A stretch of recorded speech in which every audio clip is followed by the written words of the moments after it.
പ്രവാസ ലോകം എന്ന് പറയുന്ന പ്രയാസ ലോകം, ആ ഒരു വാക്ക് ഞാൻ വളരെയേറെ ശ്രദ്ധിച്ച ഒരു വാക്കാണ്. ഒരുപക്ഷെ അതൊരു വലിയ സത്യമാണ്. നമ്മൾ ഏത് ജോലിയായി കഴിഞ്ഞാലും, പ്രത്യേകിച്ച് നമ്മുടെ രാജ്യത്ത്, നമ്മുടെ കുടുംബത്ത്, നമ്മുടെ കുട്ടികളെ, ഫാമിലിയെ ഒക്കെ ഒഴിവാക്കിക്കൊണ്ട് മറ്റൊരു രാജ്യത്ത് പോയി കഷ്ടപ്പെടുന്ന ഒട്ടനവധി നമ്മുടെ സഹോദരന്മാർ ഉണ്ട് എന്ന് നമുക്കറിയാം. നമ്മുടെയൊക്കെ വീട്ടിൽ അങ്ങനെ ഉണ്ടാവാം. പക്ഷേ വർഷങ്ങൾ അവർ പ്രവാസ ജീവിതം നയിച്ചിട്ട് പോലും അവരുടെ ഒരു റിട്ടയർമെൻറ്റ് കാലത്തിന് ശേഷം ഒരു ഫിനാൻഷ്യൽ ഫ്രീഡത്തിൽ എത്താൻ കഴിയാത്ത ആളുകളാണ് മഹാഭൂരിപക്ഷം ആളുകളും എന്ന് നമുക്ക് പരിശോധിച്ചാൽ മനസ്സിലാവുന്നൊരു കാര്യമാണ്. അതുപോലെ തന്നെയാണ് നമ്മുടെ നാട്ടിൽ ജോലി ചെയ്യുന്ന ആളുകളുടെയും അവസ്ഥ. അത് ഈ പറയുന്ന ട്രഡീഷണൽ ബിസിനസ് ചെയ്യുന്ന ആളുകളായാലും, അല്ലെങ്കിൽ ഒരു ഗവൺമെൻറ് എംപ്ലോയി ആയി കഴിഞ്ഞാലും, അതായത് ഒരു ആക്റ്റീവ് ഇൻകത്തിൽ ഫോക്കസ് ചെയ്ത ഒരു വ്യക്തിയെ സംബന്ധിച്ച് അദ്ദേഹത്തിൻ്റെ റിട്ടയർമെൻറ്റ് കാലഘട്ടത്തിൽ എത്തിക്കഴിയുമ്പോഴേക്കും ഒരു ശരാശരി ജീവിതത്തിലൂടെയാണ് ആ ഒരു കുടുംബം അല്ലെങ്കിൽ അദ്ദേഹം കടന്ന് പോകുന്നുണ്ടാവുക. അങ്ങനെ ഒരു ശരാശരി ജീവിതത്തിലൂടെ കടന്നു പോകുന്ന ഒരു വ്യക്തിയെ സംബന്ധിച്ച് അദ്ദേഹത്തിൻ്റെ അവസാന നാളുകൾ എന്ന് പറയുന്നത് വളരെയേറെ ഒരു പ്രയാസം അനുഭവിക്കുന്ന ആ ഒരു ജീവിത സാഹചര്യങ്ങളിലൂടെയാണ് കടന്നു പോകേണ്ടി വരുന്നത്. നമ്മളെപ്പോഴും പറയുന്നത് പോലെ ലോകത്തിൽ 1-2% ആളുകളാണ് ഫിനാൻഷ്യൽ ഫ്രീഡം അനുഭവിക്കുന്നത്. ബാക്കി വരുന്ന എല്ലാ ആളുകളും ഓരോ ദിവസവും ജീവിതം ഇങ്ങനെ തള്ളി നീക്കി മുന്നോട്ട് പോവുകയാണ്. ലോകത്തിൽ 90% ആളുകളും വളരെ നന്നായി അധ്വാനിച്ച് അവരുടെ കുടുംബജീവിതം മുന്നോട്ട് കൊണ്ടുപോകുന്ന ആളുകളാണ്. യഥാർത്ഥത്തിൽ നമുക്ക് അതിൻ്റെ ഒരു ചരിത്രം പരിശോധിച്ചു കഴിഞ്ഞാൽ ഇങ്ങനെ ജീവിച്ചു പോകുന്ന ഒരു വലിയ ജനക്കൂട്ടത്തെ ഏറ്റവും കൂടുതൽ ഫിനാൻഷ്യൽ ഫ്രീഡം അനുഭവിക്കുന്ന ആ ഒരു ശതമാനത്തിലേക്ക് എത്തിക്കാൻ വേണ്ടിയാണ് പേൾ വെയ്ൻ ഇൻ്റർനാഷണൽ എന്ന് പറയുന്ന ഈ ഒരു മഹത്തായ സാമ്പത്തിക ആശയം 2015 ഡോക്ടർ ഡാനിയൽ ജോൺസൺ എന്ന് പറയുന്ന ആ മഹാനായ മാത്തമെറ്റീഷ്യൻ അവതരിപ്പിച്ചത് എന്ന് ഞാൻ വിശ്വസിക്കുന്നു. അതുകൊണ്ട് തന്നെ ലോകത്തിലെ ഏറ്റവും വലിയ ഒരു പുണ്യപ്രവൃത്തിയായി ഞാൻ അതിനെ കാണുന്നു. അതുകൊണ്ട് ആദ്യമായി ഞാൻ അദ്ദേഹത്തിന്, ഡോക്ടർ ഡാനിയൽ ജോൺസൺ എന്ന് പറയുന്ന ആ ഒരു മഹാമനുഷ്യന് എൻ്റെ നന്ദി അറിയിക്കുകയാണ്.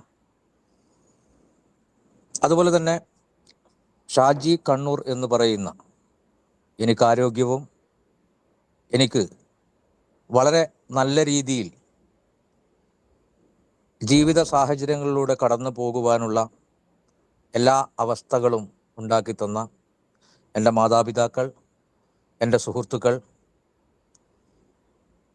അവരോടും ഞാൻ എൻ്റെ കൃതജ്ഞത അറിയിക്കുകയാണ്. ഒപ്പം ഈ ഒരു മഹാപ്രസ്ഥാനത്തിൻ്റെ ഭാഗമായി പ്രവർത്തിക്കാൻ എനിക്ക് അവസരമുണ്ടാക്കി തന്ന എൻ്റെ പ്രിയപ്പെട്ട അപ്ലൈൻ മനീഷ് സർ, ഞാൻ ഈ ഒരു പ്രോഗ്രാമിലേക്ക് വന്നതിന് ശേഷം പൂർണ്ണമായി പിന്തുണച്ചുകൊണ്ട് ജീവിതത്തിൻ്റെ എല്ലാ മേഖലകളിലും സ്വാധീനം ചെലുത്തിക്കൊണ്ട് വളരെ വ്യക്തമായ നിർദ്ദേശങ്ങൾ തന്നുകൊണ്ട് വഴികാട്ടിയായി ദൈവതുല്യനായി നമ്മോടൊപ്പം നമ്മുടെ എല്ലാം പ്രിയപ്പെട്ട അശോകൻ സാറിന് ഞാൻ നന്ദി അറിയിക്കുകയാണ്. ഒപ്പം കണ്ണൻ സാറിനും. അതുപോലെ തന്നെയാണ് ഈ ഒരു പ്രസ്ഥാനത്തിൽ വന്നതിന് ശേഷം ഞങ്ങളുടെ കൂടെ ഇന്ന് ഈ നിമിഷം വരെ വന്നു ചേർന്നുകൊണ്ടിരിക്കുന്ന നമ്മുടെ എല്ലാ അസോസിയേറ്റ്സിനും ഞാൻ എൻ്റെ നന്ദി അറിയിക്കുകയാണ്. ഇവിടെ ഞാൻ നേരത്തെ പറഞ്ഞു, ലോകത്തെ ഫിനാൻഷ്യൽ ഫ്രീഡം അനുഭവിക്കുന്ന ആ 1% നമ്മളെ ഓരോ വ്യക്തിയെയും കൈപിടിച്ച് ഉയർത്തുവാൻ വേണ്ടി പേൾ വെയിൻ ഇൻ്റർനാഷണൽ അവതരിച്ചത് എന്ന്. എന്തുകൊണ്ടാണ് അങ്ങനെ നമ്മൾ വിശ്വസിക്കേണ്ടത്? നമുക്കറിയാം, കഴിഞ്ഞ ദിവസങ്ങളിലൊക്കെ, ഇന്നലെ നമ്മുടെ ജനാർദ്ദന ബാബു സാറിൻ്റെ വളരെ മനോഹരമായ ഒരു സെഷൻ നമ്മൾ കേട്ടു. അതിനു മുമ്പേ അനിൽകുമാർ ദാസ് സാർ, അതുപോലെ തന്നെ മനീഷ് സാർ, അങ്ങനെ എല്ലാവരുടെയും സെഷൻ നമ്മൾ കേൾക്കുന്നതാണ്. ഓക്കെ, അതിൽ ഇന്നലെ ജനാർദ്ദന ബാബു സാർ അവതരിപ്പിച്ച വളരെ പ്രധാനപ്പെട്ട ഒരു പോയിന്റ് വെച്ച് ഞാൻ സംസാരിക്കാം. പേൾ വെയിൻ ഇൻ്റർനാഷണൽ എന്ന് പറയുന്ന നമ്മുടെ പ്രിയപ്പെട്ട ഈ ആശയത്തിൻ്റെ ഫൗണ്ടർ എന്ന് പറയുന്ന ഡോക്ടർ ഡാനിയൽ ജോൺസൺ ലോകത്തിലെ ഏറ്റവും വലിയ അസറ്റ് മാനേജ്മെൻറ്റ് കമ്പനിയായ ബ്ലാക്ക് റോക്കിൻ്റെ ഫിനാൻഷ്യൽ അഡ്വൈസറാണ് എന്നുള്ളത് അതെല്ലാ മീറ്റിങ്ങുകളിലും ഇപ്പോൾ ചർച്ച ചെയ്യുന്നൊരു വിഷയമായതുകൊണ്ട് തന്നെ ഞാൻ അങ്ങോട്ടേക്ക് കൂടുതൽ പോകുന്നില്ല. പക്ഷേ ഞാനിവിടെ വളരെ ചെറിയ 2 കാര്യങ്ങളെ കുറിച്ചാണ് സംസാരിക്കുന്നത്. എന്താണ് അസറ്റ് മാനേജ്മെൻറ്റ് എന്ന് പറയുന്നത്, അതുപോലെ തന്നെയാണ് മണി മാനേജ്മെൻറ്റ്. രണ്ടും വളരെ പ്രധാനപ്പെട്ട ഒരു പോയിന്റാണ്. ഒരു ബിസിനസ് ചെയ്യുന്ന വ്യക്തിയെ സംബന്ധിച്ച് ഈ വളരെ പ്രധാനപ്പെട്ട 2 കാര്യങ്ങളെക്കുറിച്ച് വളരെ നന്നായി മനസ്സിലാക്കേണ്ടതുണ്ട്. പക്ഷെ നമുക്കറിയാം, നമ്മുടെ കൂടെ ബിസിനസ് ചെയ്തുകൊണ്ടിരിക്കുന്ന മഹാഭൂരിപക്ഷം ആളുകളും ഈ ഒരു കാര്യത്തെക്കുറിച്ച് വലിയ ധാരണയൊന്നും ഇല്ലാത്ത ആളുകളായിരിക്കാം. ഈ ഒരു മേഖലയെക്കുറിച്ച് നന്നായി അറിയുന്ന ആളുകളും ഉണ്ട്. അതെന്തുകൊണ്ടാണെന്ന് വെച്ച് കഴിഞ്ഞാൽ, നമ്മളൊക്കെ ഒരു സാധാരണ മിഡിൽ ക്ലാസ് ജീവിതം നയിക്കുന്ന ആളുകളാണ്. ഇപ്പോൾ വളരെ പ്രയാസമേറിയ ജീവിത സാഹചര്യത്തിലൂടെ കടന്നു വരുമ്പോഴാണ് നേരത്തെ മുജീബ് സാറ് പറഞ്ഞതുപോലെ നമുക്ക് മറ്റൊരു വരുമാനത്തെക്കുറിച്ച് ചിന്തിക്കുന്നതും ഇത്തരമൊരു ഓപ്ഷൻ സ്വീകരിക്കുന്നതും. യഥാർത്ഥത്തിൽ നമ്മൾ ചെയ്യുന്ന ട്രഡീഷണൽ ബിസിനസ്സുമായോ മറ്റേതെങ്കിലും പ്രോഗ്രാമുമായോ നമുക്കൊരിക്കലും പേൾ വെയിൻ ഇൻ്റർനാഷണലിനെ നമുക്ക് താരതമ്യം ചെയ്യാൻ കഴിയില്ല. എന്തുകൊണ്ടെന്ന് വെച്ചാൽ, നമ്മളിവിടെ മനസ്സിലാക്കേണ്ട ഒരു കാര്യം എന്ന് പറയുന്നത്, വളരെ ചെറിയ ഒരു പ്രോഫിറ്റ് നമുക്ക് നൽകിക്കൊണ്ട് നമ്മുടെ ഇഷ്ടത്തിനനുസരിച്ച് അതിനെ വർദ്ധിപ്പിക്കാനുള്ള ഒരു അവസരം സിസ്റ്റം നമുക്ക് മുമ്പിൽ അവതരിപ്പിക്കുന്നു.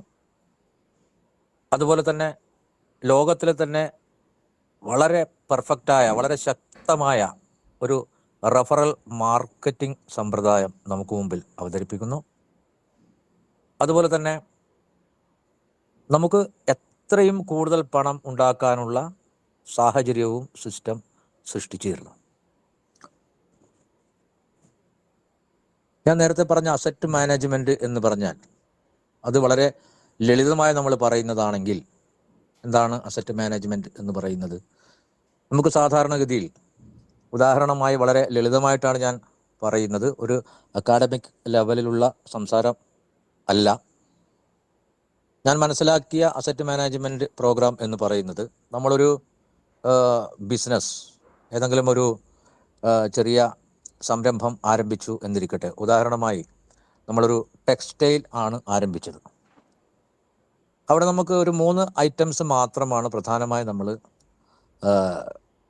കച്ചവടം ചെയ്യുന്നത്. സാരി, ചുരിദാർ, മാക്സി. ഈ 3 ഐറ്റം മാത്രമാണ് നമ്മളവിടെ ബിസിനസ് ചെയ്യുന്നത്. ഈ 3 ഐറ്റത്തിനും കസ്റ്റമേഴ്സ് ഉണ്ടാകും. ഓരോ ഐറ്റത്തിനും ഓരോ തരത്തിലുള്ള ലാഭമാണ് നമുക്ക് ലഭിക്കുക. ഏറ്റവും കൂടുതൽ ആളുകൾ പർച്ചേസ് ചെയ്യുന്നത് ചുരിദാർ സെറ്റാണ് എന്ന് കരുതുക. രണ്ടാമത് പർച്ചേസ് ചെയ്യുന്നത് സാരി, ആ ഒരു മേഖലയിൽപ്പെട്ട വസ്ത്രമാണ് എന്ന് ധരിക്കുക.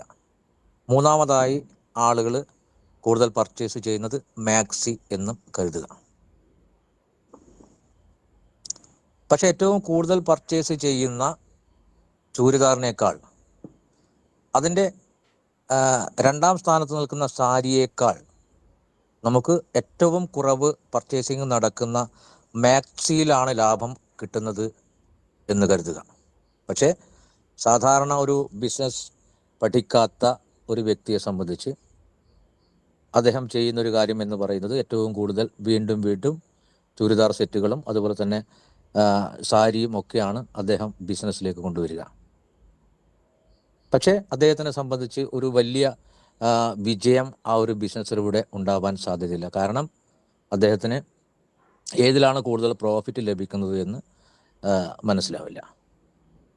ഈ ഒരു സാഹചര്യം നിലനിൽക്കുന്ന സമയത്താണ് നമ്മുടെ ബിസിനസ് വളരാത്തത് കൊണ്ട് നമ്മൾ എന്ത് ചെയ്യുന്നു, ഒരു അസറ്റ് മാനേജ്മെൻറ്റ് കമ്പനിയെ നമ്മുടെ ബിസിനസ്സിൻ്റെ പോരായ്മകളെക്കുറിച്ച് പഠിക്കാൻ ഏൽപ്പിക്കുന്നു. അപ്പോൾ അവർ ആദ്യം കണ്ടെത്തുന്ന ഒരു വളരെ പ്രധാനപ്പെട്ടൊരു കാര്യം എന്ന് പറയുന്നത്, നിങ്ങൾ ഏറ്റവും കൂടുതൽ ഫോക്കസ് ചെയ്യേണ്ടത് മാക്സി എന്ന് പറയുന്ന ആ പ്രൊഡക്റ്റിലാണ്. ആ പ്രൊഡക്റ്റിലേക്ക് ഫോക്കസ് ചെയ്യുന്നതോടുകൂടി ആ വ്യക്തിയുടെ ബിസിനസ്സിൽ അദ്ദേഹം വളരെ വേഗം ഗ്രോത്തിലേക്ക് വരുന്നതായിട്ട് കാണാം. ഇതാണ് ഒരു അസറ്റ് മാനേജ്മെൻറ്റ് കമ്പനി ചെയ്യുന്നത്. നമ്മൾ ചെയ്യുന്ന ബിസിനസ്സിൽ എവിടെയാണ് നമ്മൾ കൃത്യമായി പഠിക്കേണ്ടതെന്നും എന്താണ് നമ്മൾ പ്രൊമോട്ട് ചെയ്യേണ്ടതെന്നും എങ്ങനെയാണ് നമ്മൾ ബിസിനസ് ചെയ്യേണ്ടതെന്നും എങ്ങനെയാണ് നിങ്ങൾക്ക് പ്രോഫിറ്റ് കൂടുതൽ കിട്ടേണ്ടതെന്നും ഉള്ള ശക്തമായ നിർദ്ദേശങ്ങൾ പഠിച്ചുകൊണ്ട് നൽകുന്ന ആ ഒരു രീതിയാണ് അസറ്റ് മാനേജ്മെൻറ്റ് എന്ന് പറയുക. രണ്ടാമത്തെ ഒരു കാര്യമാണ് മണി മാനേജ്മെൻറ്റ് എന്ന് പറയുന്നത്. ഇപ്പോൾ മണി മാനേജ്മെൻറ്റ് എന്ന് പറയുമ്പോൾ നമുക്കറിയാം, ലോകത്തിൽ ഏറ്റവും കൂടുതൽ ഫിനാൻഷ്യൽ ഫ്രീഡം അനുഭവിക്കുന്ന ആളുകൾ എന്ന് പറയുന്നത് ഒന്ന് ഇൻവെസ്റ്റേഴ്സാണ്, രണ്ടാമത്തേത് ബിസിനസ്സുകാരാണ്. ഓക്കെ, ഇപ്പോൾ സാധാരണ ഒരു മിഡിൽ ക്ലാസ് ലൈഫ് കൊണ്ടുപോകുന്ന ഒരു വ്യക്തിയെ സംബന്ധിച്ച് അദ്ദേഹത്തിന് ശമ്പളം കിട്ടിക്കഴിഞ്ഞാൽ അദ്ദേഹം ആലോചിക്കുന്നത് നമ്മുടെ നിലവിലുള്ള എല്ലാ പ്രയാസങ്ങളും ആവശ്യങ്ങളും ഒക്കെ കഴിഞ്ഞ് ബാക്കി വരുന്ന പൈസ നമുക്ക് ഇൻവെസ്റ്റ് ചെയ്യാം എന്നുള്ളതാണ്. പക്ഷെ ഒരിക്കലും അങ്ങനെ കൂടുതൽ ഇൻവെസ്റ്റ് ചെയ്യാൻ സാധിക്കാത്ത അവസ്ഥയിലൂടെയാണ് ഓരോ ആളുകളും കടന്നു പോകുന്നത്. ഈ പറയുന്ന ഞാനും ഒട്ടുമിക്ക ആളുകളും അങ്ങനെ ആയിരിക്കുമെന്ന് ഞാൻ വിശ്വസിക്കുന്നു. ഇവിടെ ഒരു മണി മാനേജ്മെൻറ്റ് കൈകാര്യം ചെയ്യുന്ന ഒരാളുടെ നിർദ്ദേശപ്രകാരം എന്താണ് നമ്മൾ ചെയ്യേണ്ടത്? നമുക്ക് കിട്ടുന്ന സാലറി എത്രയായി കഴിഞ്ഞാലും അതിൻ്റെ 30% നമ്മൾ ആദ്യം തന്നെ ഇൻവെസ്റ്റ് ചെയ്യുക. ബാക്കി 70% കൊണ്ട് നമ്മുടെ ഫാമിലി ബഡ്ജറ്റ് കൃത്യമായി ക്രമീകരിക്കുക.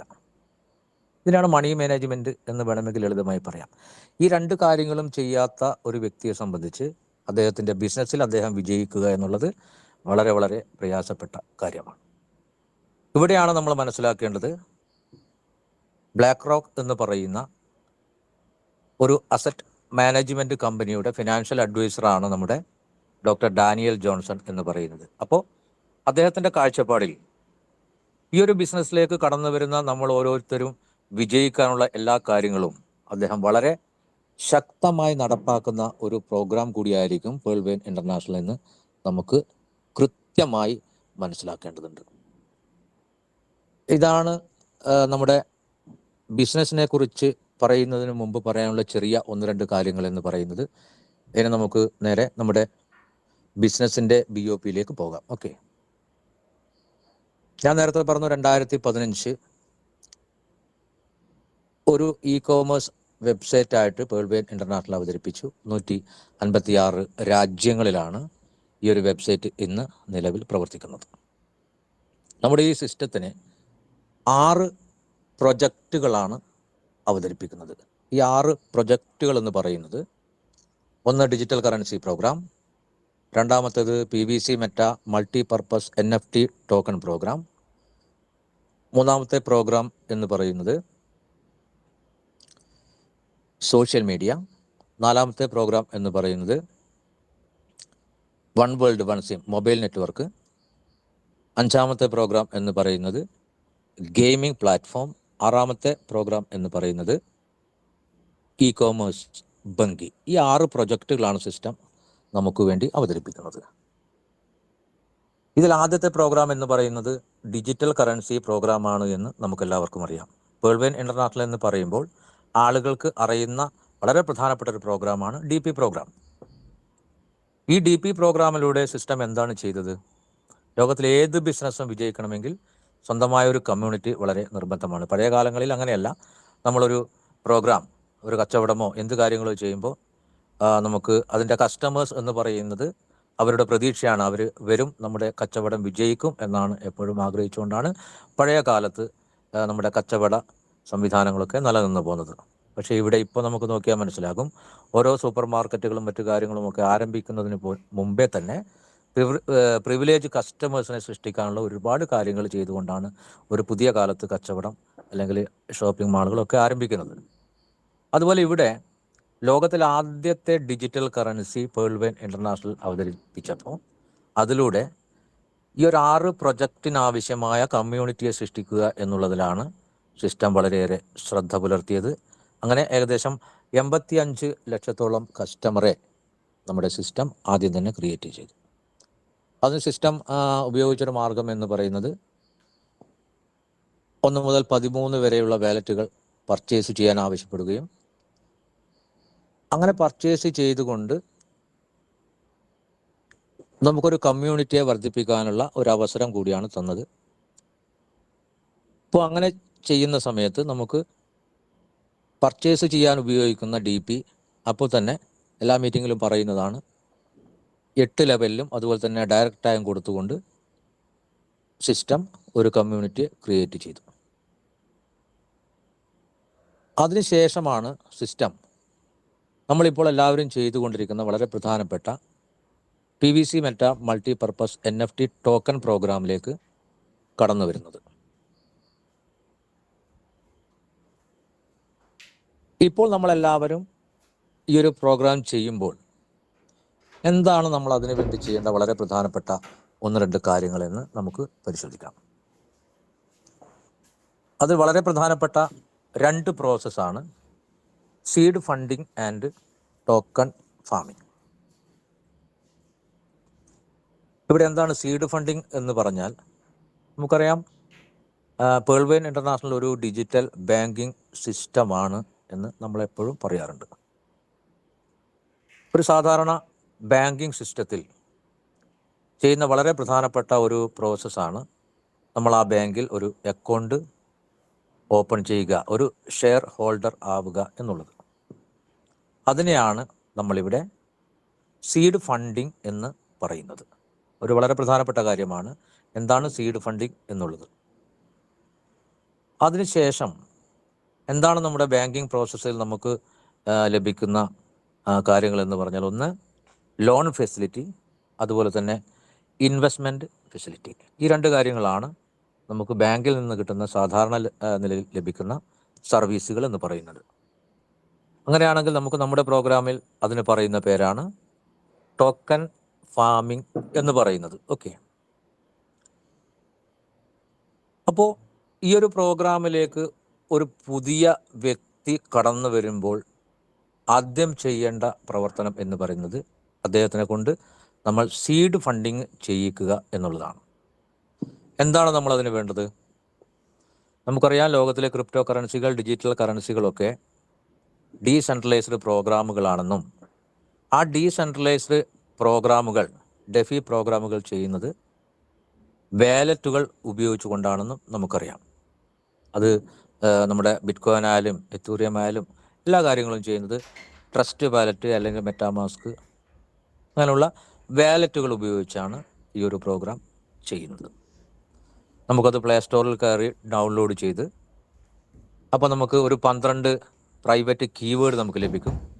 അത് നമ്മൾ വളരെ ഭദ്രമായി സൂക്ഷിക്കുക. അത് നമ്മുടെ കയ്യിൽ നിന്ന് നഷ്ടപ്പെട്ടു പോയി കഴിഞ്ഞാൽ നമുക്ക് നമ്മുടെ അക്കൗണ്ട് പിന്നെ പരിശോധിക്കാൻ കഴിയില്ല. അത്തരം കാര്യങ്ങളൊക്കെ നമുക്ക് എല്ലാവർക്കും അറിയുന്ന കാര്യമാണ്.